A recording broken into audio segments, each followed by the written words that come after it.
The Escrig Nature Reserve near Lockerbie is home to all sorts of wildlife, including red squirrels. And Jim has been looking after this land for decades. I started the reserve and I've looked after it since 1986. Every morning when I see a red squirrel, it cheers me up no end. I start smiling for, a ridiculous grin on my face when I see the squirrels. Well, there have been squirrels here all the time.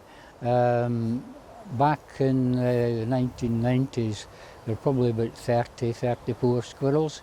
But the numbers have dropped now. I think there's about 8 or 10 squirrels coming to the reserve from time to time.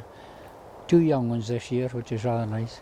The Great Squirrel Survey is underway and runs until the 6th of October, with calls for anyone who spots one to report it online.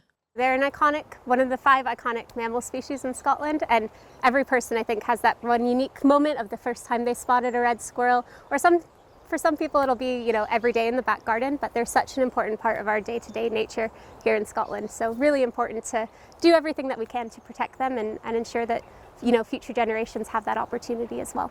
This time last year, around 2,000 red squirrels were recorded by 1,300 people taking part in this survey. Today, though, we're not having much luck in spotting anything.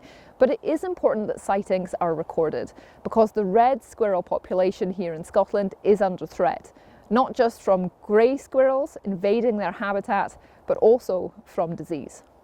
So the squirrelpox virus is a virus that's carried asymptomatically by grey squirrels, so it's still tied to that threat of the grey squirrels, but it's a virus that's quite fatal to our reds. So there's no known immunity to it, and it's quite lethal to a red population, sometimes decimating a population in as little as 2 weeks.